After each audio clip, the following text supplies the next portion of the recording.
Hii ni Sky TV. Hujambo mtazamaji na karibu katika ulimwengu wa habari tulionayo usiku huu. Bunge la idhinisha shilingi trilioni 4.29 bajeti ya Wizara ya Ulinzi na Jeshi la Kujenga Taifa. Kwingineko, wanateknolojia watakiwa kutafuta namna ya kukuza lugha ya Kiswahili kwa kutumia AI. Na kimataifa, mgomo wa kupinga kupanda bei za mafuta Kenya wasitishwa. Na katika michezo, Taifa Stars yapangwa kundi L na Nigeria makundi ya AFCON 2027. Hujambo mtazamaji popote pale ulipo na karibu katika ulimwengu wa habari kutoka hapa Sky TV. Mimi ni Mindy Josefu. Bunge la Tanzania limeidhinisha shilingi trilioni 4.29 bajeti ya Wizara ya Ulinzi na Jeshi la Kujenga Taifa pamoja na taasisi zake kwa mwaka wa fedha 2026 na 27 kwa ajili ya utekelezaji wa majukumu mbalimbali ya sekta ya ulinzi nchini. Tunaungana na Laisedi kwa undani wa taarifa hii. Bajeti hiyo imewasilishwa mapema leo Mei 19 bungeni jijini Dodoma na Waziri wa Ulinzi na Jeshi la Kujenga Taifa, Dr. Rimo Nyansao. Amesema kati ya fedha hizo, shilingi trilioni 3.8 ni kwa ajili ya matumizi ya kawaida, huku shilingi bilioni 426.5 zikitengwa kwa matumizi ya maendeleo. Katika mwaka wa fedha 2026, Wizara inatarajia kukusanya maduhuli ya jumla ya shilingi milioni 90,600,000 kutoka katika mafungu yake matatu. Kwa maana ya fungu 38 ngome inatarajia kukusanya kiasi cha shilingi milioni 22. Fungu 39 JKT inatarajia kukusanya kiasi cha shilingi milioni 67,400,000 na fungu 57 wizara inatarajia kukusanya kiasi cha shilingi milioni 1,200,000 kama ilivyoonyeshwa katika jedwali namba 5 ukurasa wa 50. Matumizi ya kawaida na maendeleo. Mheshimiwa Mwenyekiti, katika mwaka wa fedha 2026 serikali inatarajia kutenga fedha kwa ajili ya matumizi ya kawaida na maendeleo jumla ya shilingi trilioni 4 bilioni 286 milioni 489,324 na 427, ambapo kati ya fedha hizo shilingi trilioni 3 bilioni 859 milioni 955 671 na 427 ni kwa ajili ya matumizi ya kawaida. Mheshimiwa Mwenyekiti, kwa mwaka wa fedha 2026-2027 Wizara ya Ulinzi na Jeshi la Kujenga Taifa na taasisi zilizo chini yake inaliomba bunge lako tukufu liidhinishe jumla ya shilingi trilioni 4 bilioni 286 milioni 489 na 115, ambazo kati ya fedha hizo shilingi trilioni 3 bilioni 859 milioni 955,462 ni kwa ajili ya matumizi ya kawaida na shilingi bilioni 426 milioni 533,653 ni kwa ajili ya matumizi ya maendeleo. Mheshimiwa Mwenyekiti, naomba kutoa hoja. Spika wa Bunge la Jamhuri ya Muungano wa Tanzania, Mheshimiwa Musa Azani Zungu, akizungumza bungeni mara baada ya waheshimiwa wa bunge kujadili na kupitisha makadirio ya mapato na matumizi ya Wizara ya Ulinzi na Jeshi la Kujenga Taifa kwa mwaka wa fedha 26-27 leo Mei 19 mwaka huu, amesema na mambo ya ulinzi hataki masihara. Kwa Rais Samia yuko very serious na kuhakikisha vyombo hivi vinapata huduma zinazostahili.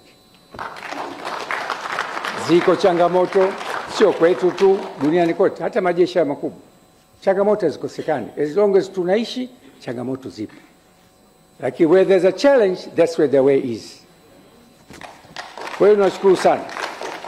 Nashukuru sana CDF na timu yako JKT kwa uzalendo wenu, kwa kazi kubwa mnefanya kwenye nchi yetu. Lakini Rais Samia anasema tuwakumbuke maveterans wetu. Mheshimiwa Waziri, hongera. CDF, hongera sana. Tuwatunze wazee wetu waliparticipate kwenye vita chini ya maelekezo ya Mheshimiwa Rais. Fedha hizo zinatarajiwa kusaidia kuimarisha shughuli mbalimbali za ulinzi, maendeleo ya miundombinu, ununuzi wa vifaa pamoja na utekelezaji wa miradi ya kimkakati chini ya Wizara ya Ulinzi na Jeshi la Kujenga Taifa. Rai Saidi, Sky TV. Mtazamaji, tuangazie taarifa nyingine. Mkurugenzi msaidizi wa sayansi na teknolojia katika Wizara ya Elimu, Dr. Haruni Makandi amewataka wataalamu wa masuala ya teknolojia hapa nchini kuona ni kwa namna gani akili unde AI inavyoweza kujenga lugha ya Kiswahili kaendelea kukua. Amina Ngahewa na taarifa zaidi. Mkurugenzi huyo ameyasema hayo jijini Arusha wakati wa kongamano la kitaifa kuhusu masuala ya QR code pamoja na akili unde AI lililowakutanisha wabunifu katika masuala ya teknolojia, wanateknolojia pamoja na wajasiriamali. Sijasikia ni kwa kiasi gani AI inaweza kutumika kujenga lugha ya Kiswahili kama a sovereign language. Kiswahili hatuzungumzii tu zile vibe za kitaifa au kisiasa kwamba tujifunze Kiswahili ndio uzalendo. No. Kiswahili is an asset. Kwa nini? Jumuiya ya Afrika Mashariki ina waongeaji wa Kiswahili milioni 200 na zaidi. Tukiweza kutengeneza language models ambazo zimebase kwenye Kiswahili, ambazo zinaweza kufeed language models zingine, AI inaweza kuwa ikatumika katika mazingira ya Kitanzania na Kiafrika na ikajibu maswali ya msingi na ikatatua na kuchagiza maendeleo ya hapa Tanzania. Hebu fikiria hivi. Kwa mfano, ukiingiza kwenye AI ya kawaida, ChatGPT-5, labda Cloud na vingine, ukasema hebu nitengenezee picha, I want you to generate an image of a black person. Okay? A black person. Mara nyingi ukigenerate kwa kutumia language models, LLMs za nchi za nje, unakuta anatokea mtu mweusi lakini ana nywele za kizungu, au anapua sio ya Kiafrika. Kwa nini? Kwa sababu language models ambazo zimetumika ni za nje. Lakini tukiweza kupromote Kiswahili, tukatengeza language models za Kiswahili ambazo zimetengenezwa katika mazingira ya Kitanzania na ya East Africa, unaweza kukuta zile language models zinaweza kusaidia sana. Kwa upande wake, mkurugenzi wa Scan Code Faustine Mgimba ameeleza malengo ya kongamano hilo na namna akili unde inavyoweza kuwasaidia wananchi katika masuala mbalimbali. Tutaangalia AI na QR code inavyoweza kufanya kazi vizuri kwenye sekta ya kilimo, kuanzia kumsaidia mkulima.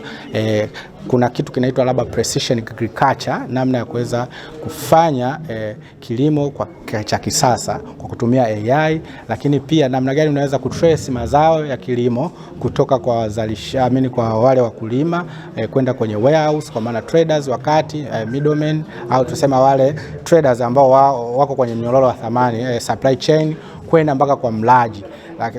Lakini pia tutajifunza namna QR code inavyoweza kudhibiti bidhaa bandia kwa kupitia mifumo madhubuti ambayo inasimikwa kwenye production line za wazalishaji, kwa maana manufacturers. Kutoka mkoani Arusha, Amina Ngahewa, Sky TV.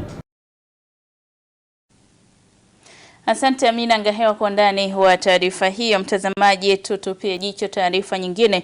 Wananchi wa kata za Buyuni, Chanika na Gongo la Mboto wamesogezewa huduma ya vyeti vya kuzaliwa inayotolewa na Wakala wa Usajili, Ufilisi na Udhamini RITA, hatua inawapunguzia kero ya kusafiri umbali mrefu kufuata huduma hiyo. Nora Damiani na undani wa taarifa hii. Kambi hiyo ya siku 10 imelenga kutatua changamoto ya vyeti vya kuzaliwa kutokana na wananchi wengi kupata changamoto kwenye huduma mbalimbali ikiwemo vitambulisho vya taifa, ambapo wananchi ambao hawana vyeti wamehamasishwa kujitokeza kwa wingi kupata huduma hiyo. Ambao tupo hapa kwa dhumuni la kuratibu zoezi hili la RITA, ambapo lengo kuu ya zoezi letu ni katika kusogeza huduma karibu kwa wananchi na kuwapatia vyeti vya kuzaliwa papo kwa papo, kwamba mwananchi mwenyewe ataweza kufanya maombi, kishafanya maombi kupitia kwenye mfumo wetu wa kisasa unaitwa e-RITA, atajihudumia mwenyewe mwananchi. Akishajihudumia ataingia katika mfumo wetu, atafanya usajili. Akishafanya usajili, basi cheti chetu atachagua tu sehemu ya kuchukulia cheti na atakipata papo kwa papo. Na kulingana na zoezi letu hili hapa, nitoe tu rai kwa wananchi, tumewasogezea huduma karibu, wakaribie kwa wingi, waje wapate haki yao ya msingi, kwa sababu cheti cha kuzaliwa kinawasaidia katika masuala mbalimbali ya kijamii, ikiwemo masuala ya matibabu, masuala ya shule na mambo mengine wakadhalika. Zoezi hili litakuwa la siku 10. LITA wameweka kambi hapa kata ya Buyuni na kata ya Chanika kwa ajili ya kutoa huduma ya kutoa vyeti vya kuzaliwa kwa wananchi wa jimbo la Ukonga. Mwananchi akipata cheti cha kuzaliwa ndo ni mwanzo wa kupata utambulisho wake wa kupata NIDA, awe Mtanzania kamili. Wananchi wamepongeza hatua ya RITA kuwasogezea huduma hiyo, hatua inayookoa muda wao wa kujitafutia riziki. Kwa huduma hii ya vyeti vya kuzaliwa tumefurahi sana kupata huduma hii, kwa sababu wengi tulikuwa hatuna vyeti vya kuzaliwa na hata watoto wengine walikosewa vyeti. Kwa hivyo kuja huduma hii katika kata yetu ya Buyuni tumefurahia sana na tunasema asanteni sana. Huduma ya kwangu mimi pamoja na mtoto pamoja na watoto wengine ambao nao walikosa vyeti. Wananchi wenzangu wa kata ya Buyuni na waambia kuwa wafurahie na huduma hii, pia wakimbilie kuja kuchukua vyeti vya kuzaliwa. Tunashukuru kwa hili zoezi kwa sababu limeturahisishia. Ili tuweze kwenda kupata hivi vyeti ni lazima tutoke hapa twende RITA mjini. Kwa hiyo diwani wetu ameliona hili, amejali wananchi wake, ameona lile swala la nauli kwenda mjini kwenda kufuata vyeti vya kuzaliwa, ameona atuletee katika kata yetu.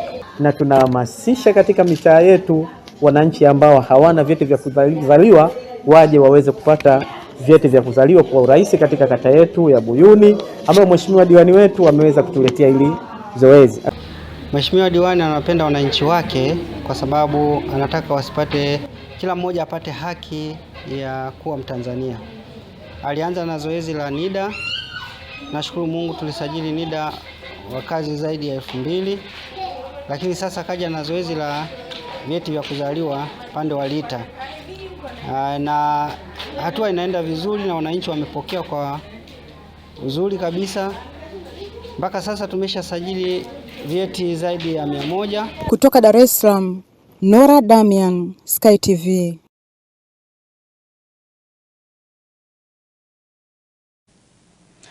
Mtazamaji, tuangazie taarifa nyingine kutokana na changamoto ya msongamano wa magari inawakabili wananchi na madereva wanaovuka katika halmashauri ya mji wa Tunduma mkoani Songwe.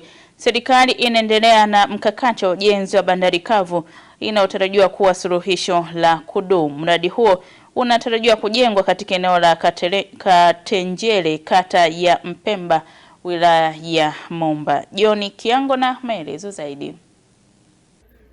Ujenzi wa bandari hiyo ni miongoni mwa ahadi alizozitoa Rais wa Jamhuri ya Muungano wa Tanzania Samia Suluhu Hassan wakati wa kampeni za uchaguzi mwaka 2025. Katika taarifa ya utekelezaji wa mradi huo iliyowasilishwa mbele ya kamati ya siasa mkoa wa Songwe, mkurugenzi mtendaji wa halmashauri ya mji Tunduma Bi Mariam Chaurembo amesema mradi huo unatekelezwa na kampuni ya kimataifa Jiaying Logistics kutoka China, ambayo kwa sasa ipo eneo la mradi ikiendelea na usanifu njia ya mchepuko.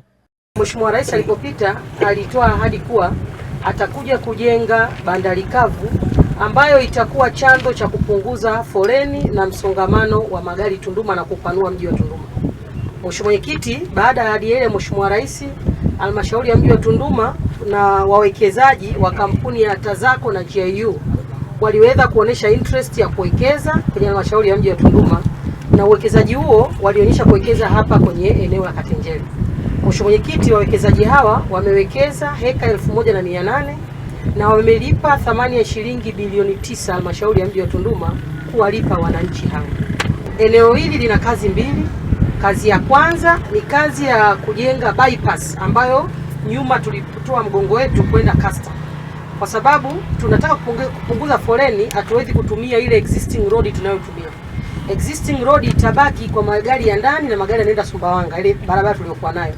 Lakini hapa itajengwa bypass nyingine kutoka hapa mpaka custom inaenda kuunganisha custom. Baada ya taarifa hiyo, mkuu wa mkoa wa Songwe Jabir Makame alieleza manufaa ya bandari hiyo, huku kamati ya siasa ikimwagiza kuwasiliana na waziri mwenye dhamana ya ujenzi ili kuharakisha utekelezaji wa mipango hiyo. wa Tunduma na Nakonde ndiyo kisaidizi cha bandari ya Dar es Salaam. Sasa mwaka 2021 kulikuwa na shehena milioni 3.1 ndo ambazo zilikuwa zinapita hapa kwenye mpaka wetu, lakini leo hii tuna tani milioni 9.5 ambazo zinapita, lakini miundombinu yetu tuliokuwa nayo ya barabara bado ni ile ile. Lakini takwimu zinaonyesha kwamba ongezeko la mzigo linaongezeka kwa 33.6. Manake kwa mwaka shehena inaongezeka kwa tani kama milioni 3 hivi nukta moja. Kwa hiyo tunatarajia baada ya miaka miwili inayokuja mzigo ambao utakuwa unapita kwenye bandari kwenye mpaka wetu wa Tunduma na Nakonde ni zaidi ya tani milioni 15. Sasa kama miundombinu tuliokuwa nayo katika mji wetu wa Tunduma itabakia kuwa hivi, manake hali itakuwa mbaya zaidi. Na ndiyo maana Chama cha Mapinduzi kilielekeza tuchukue hatua madhubuti ya kuweza kuondoa changamoto za msongamano. Mimi kwa niaba ya Chama cha Mapinduzi kikuagize kuwasiliana na waziri mwenye dhamana ya ujenzi wa swala hili kuharakisha mchakato wa ujenzi, hasa utafutaji wa fedha ili mchakato na ujenzi wa bandari kavu uweze kwenda sambamba na kasi ambayo Chama cha Mapinduzi kinaitaka, sawa na tulivyoahidi katika ilani ya Chama cha Mapinduzi. Nikiripoti kutoka mkoani Songwe, mimi John Kiango, Sky TV. Mtazamaji, unaendelea kutazama ulimwengu wa habari kutoka hapa Sky TV tulionayo usiku huu. Malisa aielekeza TAKUKURU kuchukua hatua dhidi ya mkandarasi wa stendi ya Chunya. Karibu tena mtazamaji, unaendelea kutazama ulimwengu wa habari kutoka hapa Sky TV. Mimi ni Mindi Josefu. Mkuu wa mkoa wa Mbeya Beno Malisa ameielekeza TAKUKURU kuchukua hatua za haraka dhidi ya mkandarasi wa mradi wa stendi ya mabasi ya wilaya ya Chunya kutokana na ucheleweshwaji wa utekelezaji wa mradi huo uliosababisha hasara ya zaidi ya shilingi bilioni 1 kwa halmashauri ya wilaya ya Chunya.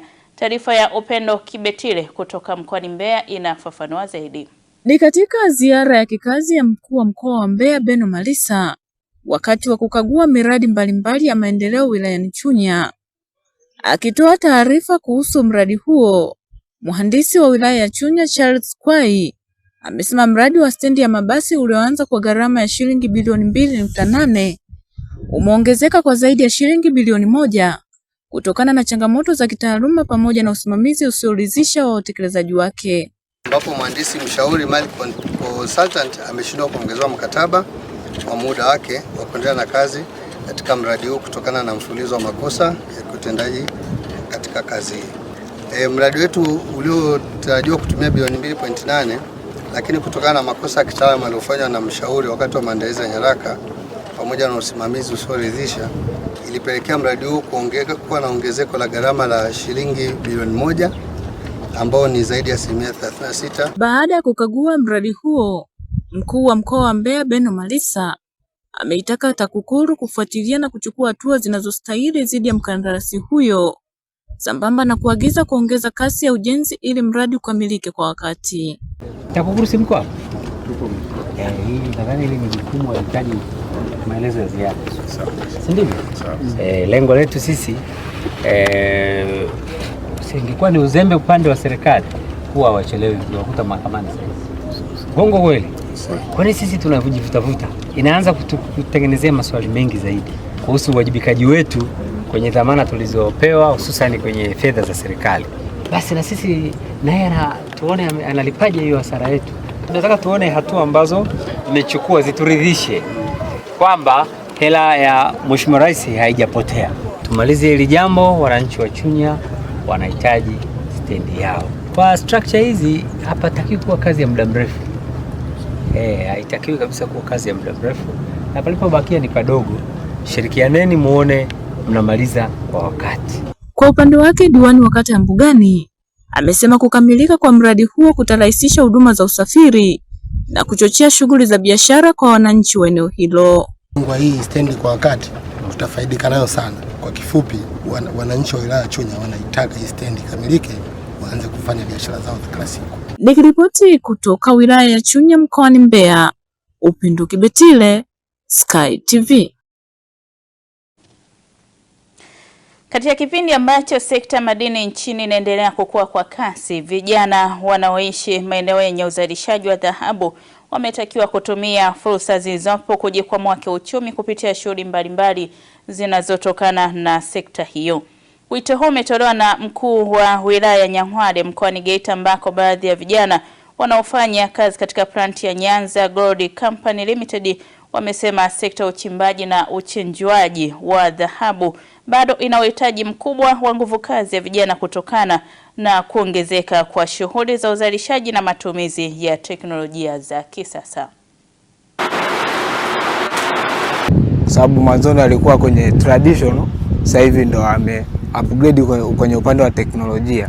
Kwa hiyo nafasi zipo nyingi, ukiangalia plant ziko zinaanzishwa ni nyingi sana upande wa Geita, Mbeya na sehemu zingine ambazo kuna uchimbaji. Kwa hiyo kuna nafasi nyingi. Ila ni kwamba kwa wanafunzi ambao wanasoma form 5 form 6 kwenye combination za science, na washauri wasome kozi hizi za metallurgy, mining and geology, kwa sababu ndio fursa zenyewe sasa hivi. Hata ukiangalia upepo wa Tanzania, sekta yenyewe ya madini ndio inazidi kupamba moto.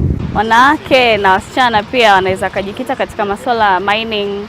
Mfano kama mimi, inasaidia upande wa madini, unanufaika sana na pia unapata elimu kubwa. Nilikuwa sijui mambo mengi, lakini kupitia hii miradi nimekuja kujua mambo mengi kuhusiana na madini. Ukiangalia wafanyakazi wote hapa, asilimia kubwa sio wakuja, wanatokea kwenye wilaya hii. Kwa namna moja ama nyingine naweza nikasema kwamba tunafaidika ama hii ni fursa kwetu vijana ambao tunajitafuta, inatusaidia. Wengine tuna familia, kuna biashara zinaenda kupitia sisi, tuna mahitaji pia tunayohitaji, lakini pia malazi. Ukiachana na biashara, maana tunategemea ili wao waendelee kibiashara, sisi yaani kitu utakachokitoa, mali iliyopo kwenye mzigo na unayoipata kutokana na ile pale vile tuseme ni teknolojia ya kizamani, ilikuwa na uwezo wa kupata mali kuitoa kule vile kwa kiasi kidogo, lakini kutokana na teknolojia iliyokuwa ya CIP tunaweza kuchenjua au tunaweza kuvuna kiasi cha 98% ya mzigo uliokuwepo katika hiyo raw material. Kwa hivyo kukua kwa teknolojia imekuwa ni fursa kubwa kwa wawekezaji. Kwa hivyo wanaweza kupata mali nyingi zaidi kutoka kwenye yale material kuliko hapo kutumia ile ancient method ya zamani ya kutumia mercury. Wilaya ya Nyang'hwale tulikuwa tunakusanya takriban bilioni 14 kutokana na uzalishaji wa madini, lakini kwa mwaka 25-26 mpaka kufikia mwezi Machi tumekusanya shilingi bilioni 27 na milioni 800 plus. Kwa hiyo utaona kuna ongezeko la takriban bilioni 13.5 kwa kipindi tu hiki kifupi ambacho Mheshimiwa Rais tangu ameingia madarakani. Na yote hiyo inavutiwa na sehemu ambayo ina amani na utulivu. Mtu hawezi kuweka fedha zake sehemu ambayo hakuna amani wala utulivu. Kwa hiyo tunaendelea kumshukuru sana na kumpongeza Mheshimiwa Rais Dr. Samia Suluhu Hassan kwa kazi nzuri anayoendelea kuifanya. Sisi tunaakisi maono yake. Sisi tunaakisi ndoto zake. Kama kiongozi mkuu wa taifa, anayo maono yake, anazo ndoto zake za kuwapeleka Watanzania sehemu fulani. Kwa hiyo sisi tunatembea na hizo ndoto, kwa sababu kiongozi ni kuonesha njia. Mtazamaji, tunapata mapumziko mafupi na tukirejea ni katika habari za biashara na uchumi.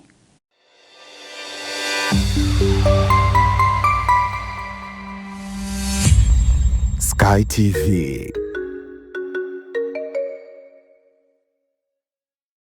Habari, jina langu ni Sarah kutoka ZIC. Kazi yangu ni kukuongoza katika kufanya maamuzi sahihi ya kujikinga wewe na mali yako dhidi ya majanga yasiyotarajiwa kwa kupata bima kutoka ZIC. Je, unaifahamu ZIC?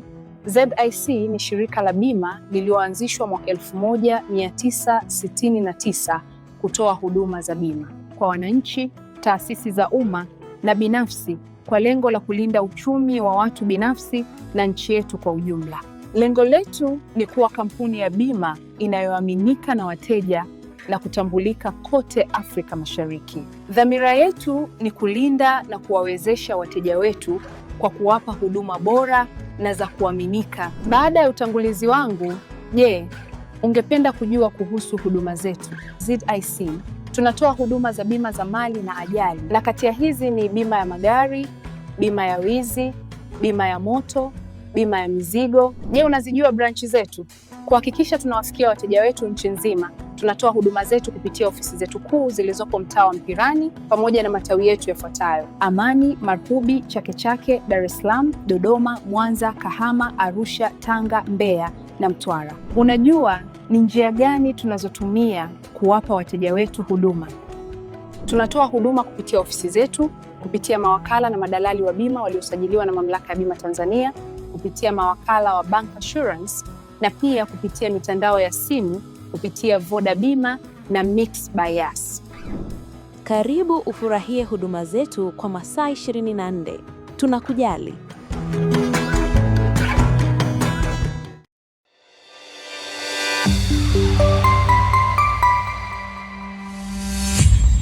Sky TV.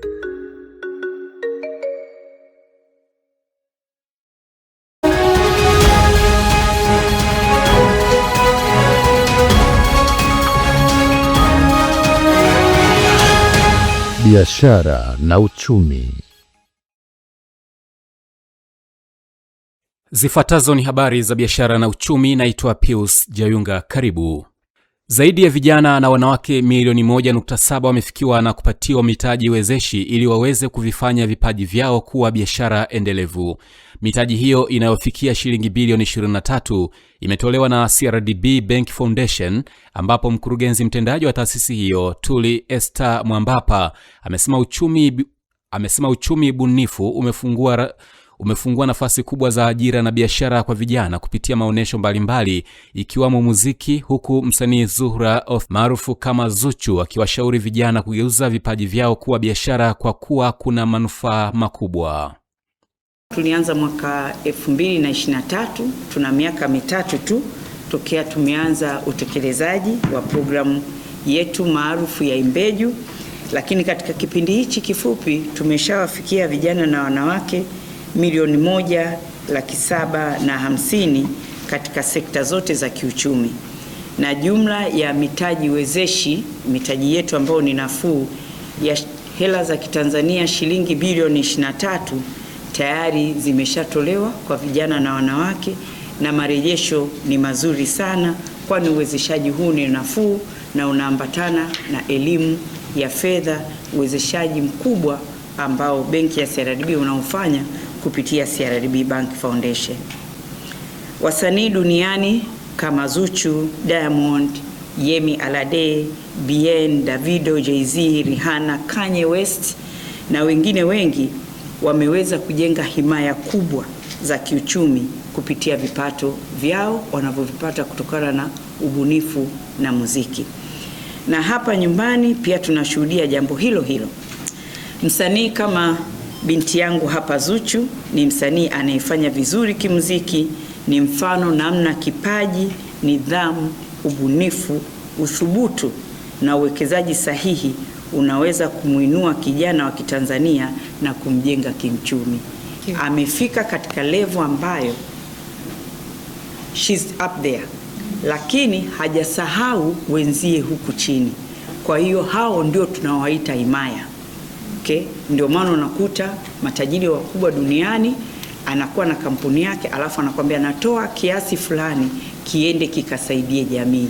Hiki ndicho Zuchu anakifanya leo. Tunafahamu kuna vijana wengi ambao wana talent, lakini talenti zao zinapotea kwa sababu hawajawezeshwa ili waweze kufanya vipaji vyao kuwa biashara endelevu. Zuchu Imbeju Masterclass ni nafasi ya kujenga mfumo wa kuwawezesha vijana wa tasnia ya muziki na ubunifu. Muziki una pesa. So I'm saying this kukupa moyo wewe uliyeko nyumbani kwamba ukifanya kipaji chako kiwe biashara, basi pesa ipo na ipo nyingi sana. Wewe uliyeko nyumbani ambaye unataka kujifunza vitu vyote, do's and don'ts.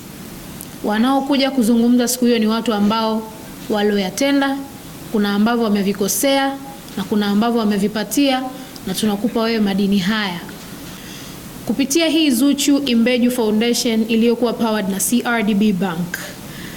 Katika wanafunzi hao tutakaowapata, tunatarajia tupate wanafunzi 300. Mtazamaji, na sasa tutazame viwango vya kubadilisha fedha kwa mujibu wa Benki Kuu ya Tanzania BOT. Dola ya Marekani imenunuliwa kwa shilingi 2589.10 na kuuzwa kwa shilingi 2615. Landi ya Uingereza imenunuliwa kwa shilingi 3467.85 na imeuzwa kwa shilingi 3502. Euro ya Ulaya imenunuliwa kwa shilingi 3016.57 na kuuzwa kwa shilingi 3046.73. Shilingi ya Kenya imenunuliwa kwa shilingi 19.93 na imeuzwa kwa shilingi 20.13. Pesa ya Uganda imenunuliwa kwa shilingi 0.68 na imeuzwa kwa shilingi 0.69. Pesa ya Burundi imenunuliwa kwa shilingi 0.86 na imeuzwa kwa shilingi 0.87. Na huo ndio mwisho wa habari za biashara na uchumi. Mimi ni Pius Jayunga.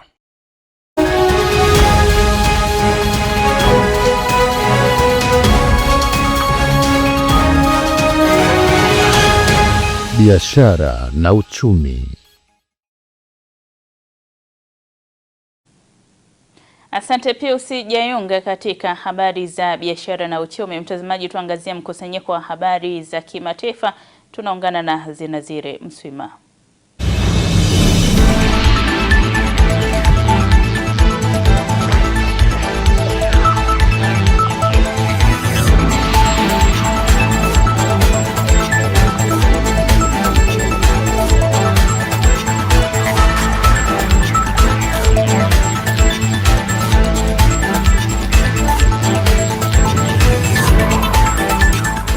Habari za kimataifa. Hujambo, karibu katika habari za kimataifa. Kenya imesema mgomo wa usafiri wa umma kupinga ongezeko la bei la mafuta ambao ulisababishwa na vita vya Iran utasitishwa kwa wiki moja, siku moja baada ya watu 4 kuuawa katika maandamano kote nchini. Waziri wa mambo ya ndani Kipchumba Murkomen aliwaambia mkutano wa waandishi wa habari ulioonyeshwa moja kwa moja kupitia television kwamba kusimamishwa kwa mgomo wa usafiri kwa wiki moja utaruhusu mazungumzo zaidi kati ya serikali na wamiliki wa vyombo vya usafiri. Tangu uanze mgomo wa usafiri sasa ni siku ya pili, ambapo leo Jumanne baada ya watu 4 kufariki na wengine kadhaa kujeruhiwa siku ya kwanza ya mgomo huo jana Jumatatu. Mgomo huo pia umesababisha shughuli za usafiri kutatizika tena kote nchini baada ya wamiliki wa matatu kushindwa kubaliana kuhusu kupunguzwa kwa bei ya petroli katika mazungumzo ya serikali Jumatatu na kusababisha kuongezwa muda wa mgomo huo. Lakini mtazamaji, bado barabara za mji mkuu wa Nairobi zilikuwa karibu tupu. Tena mapema Jumanne ya leo kulikuwa na ripoti kwamba vijana walikuwa wakizuia tena njia kuu za kuingia katika mji huo na kuzunguka miji ya mikoani kama Naivasha. Shule zilibaki zimefungwa kwa siku ya pili leo mjini Nairobi, balozi nyingi zikitangaza kufungwa kutokana na mgomo unaoendelea. Kenya bado imeongeza bei ya petroli kwa 20% na diesel kwa karibu 50% tangu Irani ilipozuia meli kupitia mlango bahari wa Hormuz, ambapo kwa kawaida 20% ya mafuta duniani. Na kwingineko, mawaziri wa fedha wa nchi za G7 wamekubaliana kwamba shirika la fedha la kimataifa na Benki ya Dunia zinahitaji kuongeza juhudi za kuzisaidia nchi zilizo katika mazingira magumu kutokana na vita vya Iran. Waziri wa fedha wa Ufaransa Roland Lescure amelihimiza shirika la fedha la kimataifa IMF na Benki ya Dunia kufanya mengi kuzisaidia nchi zilizo katika hatari zaidi ya kuathiriwa na mzozo wa Mashariki ya Kati. Amesema haya alipokuwa akiwakaribisha mawaziri wa fedha nchi zilizostawi kiviwanda duniani za G7 na nyingine nyingi mjini Paris leo Jumanne. Lakini Lesku amewaambia waandishi wa habari kwamba uhaba wa mbolea utakuwa na athari maalum.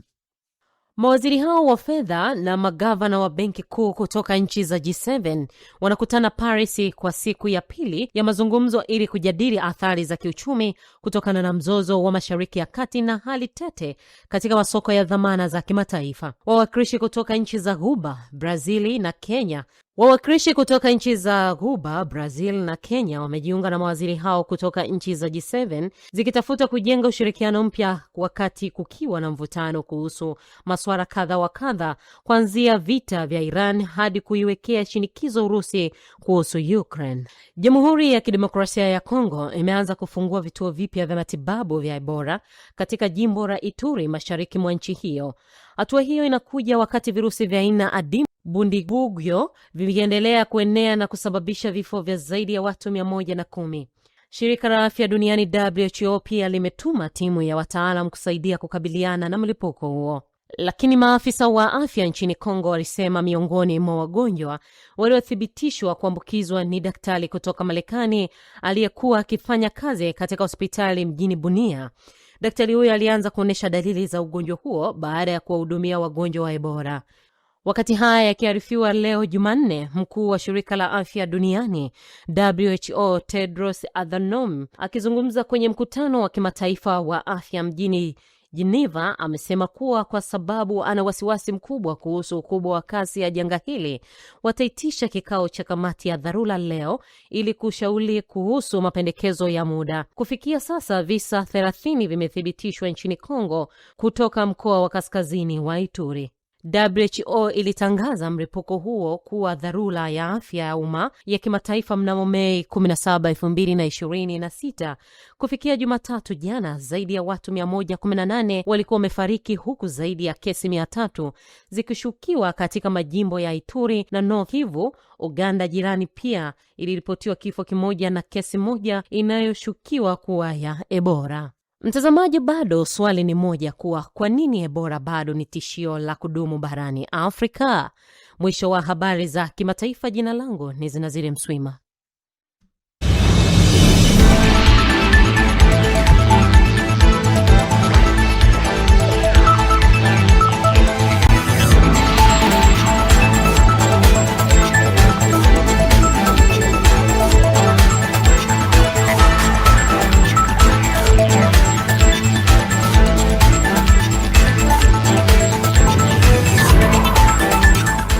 Habari za kimataifa. Mtazamaji, ni wasaa wa kuelekea sasa viwanjani kuangazia ya kimichezo, na tuko na mwanamichezo hapa Johannes Michael. Tujuze kwa upande wa michezo nini kimechomoza. Sondoke.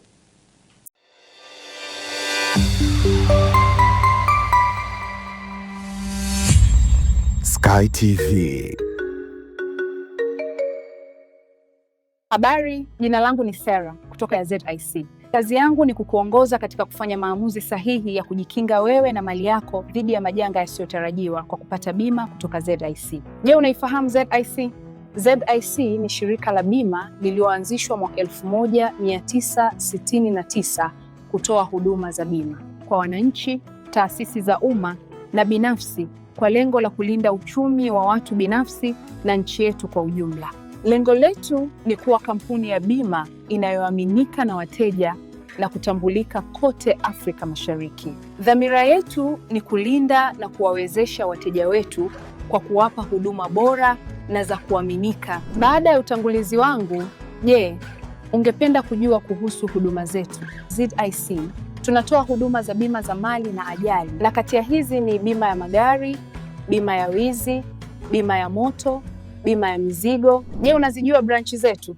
Kuhakikisha tunawafikia wateja wetu nchi nzima, tunatoa huduma zetu kupitia ofisi zetu kuu zilizopo mtaa wa Mpirani pamoja na matawi yetu yafuatayo: Amani, Marubi, Chake Chake, Dar es Salaam, Dodoma, Mwanza, Kahama, Arusha, Tanga, Mbeya na Mtwara. Unajua ni njia gani tunazotumia kuwapa wateja wetu huduma?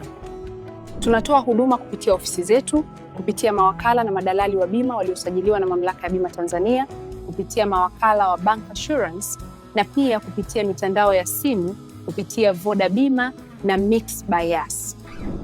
Karibu ufurahie huduma zetu kwa masaa 24. Tunakujali.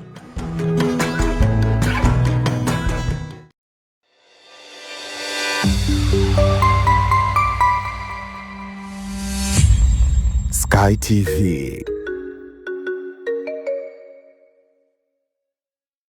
Michezo na burudani inaletwa kwenu na ZIC.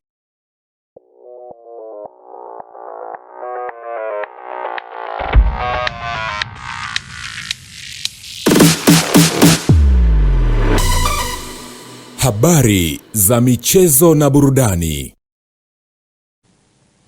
Hali gani mtazamaji wa Ulimwengu wa Habari? Karibu katika habari za michezo na burudani. Mimi ni Johannes Michael. Na moja kwa moja tukianzia hapa nyumbani ambapo wananchi waliojitokeza leo Mei 19 mwaka 2026 katika uwanja wa ndege wa kimataifa wa Julius Nyerere jijini Dar es Salaam kwenye mapokezi ya nguli wa zamani wa timu ya taifa ya England na klabu ya Manchester United Leo Ferdinand, ambapo mchezaji huyo atakuwa Tanzania kwa siku 3 kwa ajili ya kutembelea vivutio pamoja na kushuhudia ujenzi wa uwanja mpya wa michezo Arusha kwa ajili ya AFCON mwaka 2026. Tupate kidogo tuone mapokezi ambayo aliweza kupokelewa nchini.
Na tukiangazia panapo taarifa nyingine kuhusiana na kocha mkuu wa Mashujaa FC Jamhuri Kiwero Julio amesema wao wamepata maumivu mara 2 kwa kufungwa na Simba kwenye NBC Premier League na kisha kufungwa na Azam FC katika michuano ya CRDB Federation Cup mchezo wa robo finali, ambapo ameeleza kuwa kuelekea mchezo wa kesho dhidi ya kikosi cha Dodoma Jiji anaamini anakwenda kupata matokeo, huku kocha mkuu wa kikosi cha Dodoma Jiji Amani Josia akitamba kuendelea kufanya vizuri zaidi.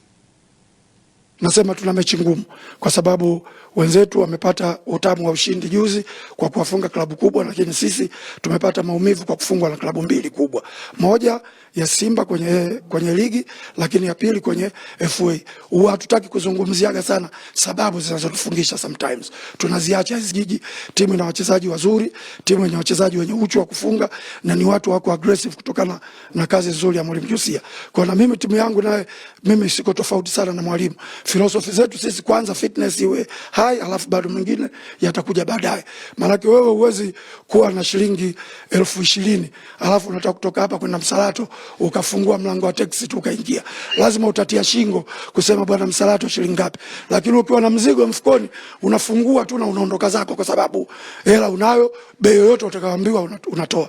Kwa fitness kwangu mimi na mwalimu ndo silaha yetu ya kwanza. Alafu baadaye ndo tunakuja kutia hivyo vitu mnavyotaka nyinyi, ufundi na mbinu. Sasa baada ya hapo najua kabisa kwamba hilo jambo limefanyika kwa sababu yeye muumini wa jambo hilo kama mimi, lakini kwenye kucheza timu yake inacheza vizuri na kama alivyosema mwenyewe kwamba timu yangu imebadilika sasa inacheza vizuri. Kwa hiyo tunakuja kucheza timu 2 ambazo wote tuna uwezo sawa, lakini kwenye maarifa yaliyokuwa sawa sawa.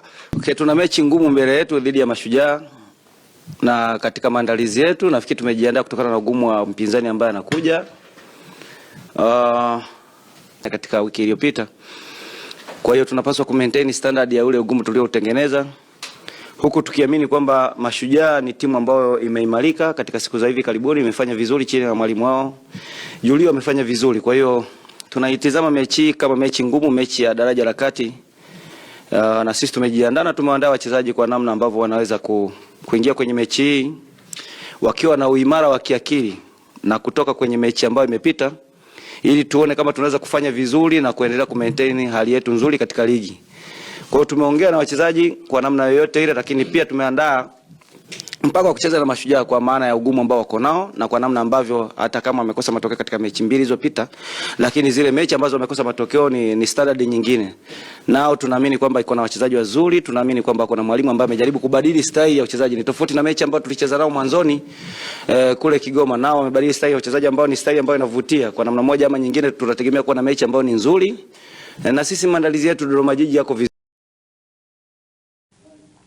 Na kwingineko ni kuhusiana na timu ya taifa ya Tanzania, ambapo kwa siku ya leo kwenye draw ya kufuzu AFCON mwaka 2027 timu ya taifa ya Tanzania, Taifa Stars, imepangwa kwenye kundi L lenye timu za Nigeria, Madagascar pamoja na Guinea Bissau. Mechi za kufuzu mzunguko wa kwanza na mzunguko wa pili zinategemewa kuchezwa Septemba 21 hadi Oktoba 6 mwaka 2026, huku mzunguko wa 3 na mzunguko wa 4 utakuwa Novemba 9 hadi Novemba 17 mwaka 2026, na mzunguko wa mwisho wa 5 na wa 6 utachezwa Machi 22 hadi Machi 30 mwaka 2027.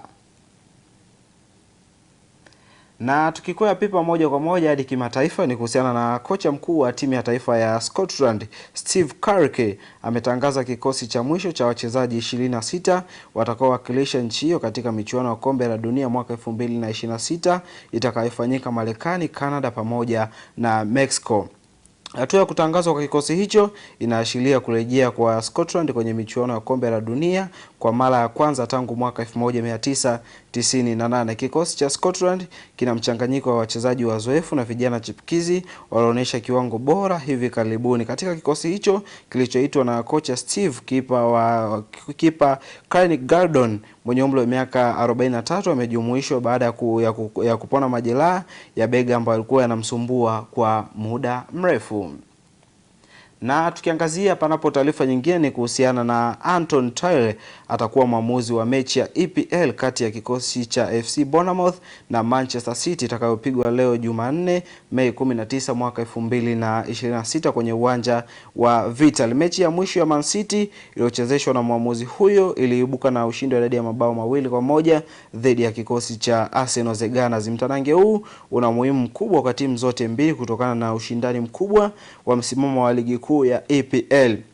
Kwa upande wa Manchester United, mchezo huu ni lazima washinde ili kuendeleza kuweka matumaini ya kutoa ubingwa msimu huu. Endapo itapoteza au kupata sare, Arsenal itatawazwa kuwa mabingwa rasmi wa EPL usiku wa leo. Wakati huo Bournemouth inapambana vikali nyumbani kulinda nafasi yao ya 6 ili kukata tiketi ya kushiriki michuano ya Europa League msimu ujao, huku ikiwa na chinjio la mbali kwenye nafasi za ligi ya mabingwa barani Ulaya. Katika msimamo wa ligi kuu ya pale nchini Uingereza EPL, Manchester City inashika nafasi ya pili ikiwa na pointi zake 77 baada ya kucheza michezo 36, ikifukuzia Arsenal kileleni yenye pointi 82 baada ya michezo 37. Kwa upande wenyeji wa FC Bournemouth ipo katika nafasi ya 6 ikiwa na pointi 55 baada ya kucheza michezo 36. Je, leo ni Pep Guardiola kuweza kujiuliza dhidi ya Bournemouth aendelee kumfukuzia Arsenal the Gunners ama Arsenal kutangaza bingwa EPL usiku wa leo? Na michezo na wa habari, na huo ndo mwisho wa habari za michezo na burudani, na kurejesha kwake Mindi Joseph kwa ajili ya kuweza kuhitimisha ulimwengu wa habari. Michezo na burudani inaletwa kwenu na ZIC.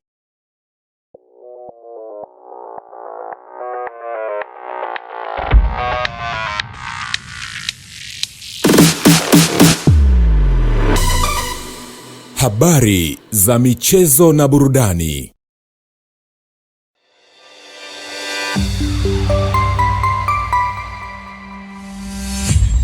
Sky TV.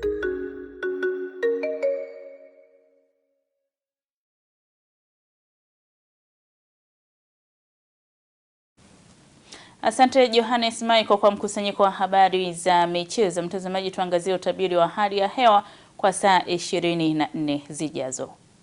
Habari za wakati huu na karibu katika utabiri wa hali ya hewa, na tukianza na usiku wa leo, ni matarajio yetu kuwa mikoa ya Kagera pamoja na Mara, maeneo haya yanatarajiwa kuwa na hali ya mawingu kiasi, mvua na ngumu za radi katika maeneo machache. Wakati maeneo mengine nchi yanayosalia, maeneo haya yanatarajiwa kuwa makavu na upepo unatarajiwa kuvuma kwa kasi ya kilomita 20 kwa saa katika ziwa Victoria, ziwa Tanganyika pamoja na ziwa Rukwa, na kwa kasi ya kilomita 30 kwa saa katika ziwa Nyasa pamoja na ukanda wa pwani ya kusini, na kwa kasi ya kilomita 40 kwa saa katika ukanda wa pwani ya kaskazini. Na hivyo basi, mamlaka ya hali ya hewa Tanzania inatoa angalizo la uwepo wa vipindi vya upepo mkali unaofikia kilomita 40 kwa saa vinatajwa katika baadhi ya maeneo ya ukanda wa pwani ya kaskazini, hususani katika mikoa ya Tanga, Dar es Salaam, Pwani kijumuisha visiwa vya Mafia pamoja na visiwa vya Unguja na Pemba. Hivyo basi, wakazi wa maeneo hayo na watumiaji wa bahari, hatua stahiki ni vema kuchukuliwa. Lakini pia kwa siku ya kesho, ni matarajio yetu kuwa mikoa ya Kagera, Geita, Mwanza, Simiyu pamoja na Mara, maeneo haya yanatarajiwa kuwa na hali ya mawingu kiasi, mvua na ngumu za radi katika maeneo machache pamoja na vipindi vya jua. Mikoa ya Arusha, Kilimanjaro, Manyara, Tanga pamoja na visiwa vya Unguja na Pemba, maeneo haya yanatarajiwa kuwa na hali ya mawingu kiasi, mvua nyepesi katika maeneo machache pamoja na vipindi vya jua. Wakati maeneo mengine nchi yanayosalia, maeneo haya yanatarajiwa kuwa na hali ya mawingu kiasi pamoja na vipindi vya jua. Na ufuatao ni utabiri wa hali ya hewa ambao ni wa siku 4 zijazo kwa baadhi ya miji hapa nchini. Dar es Salaam, vipindi vya jua pamoja na mvua nyepesi vinatarajiwa. Dodoma, vipindi vya jua vinatarajiwa. Mwanza, vipindi vya jua pamoja na mvua na ngurumo vinatarajiwa. Mbeya, vipindi vya jua vinatarajiwa. Kilimanjaro, vipindi vya jua vinatarajiwa.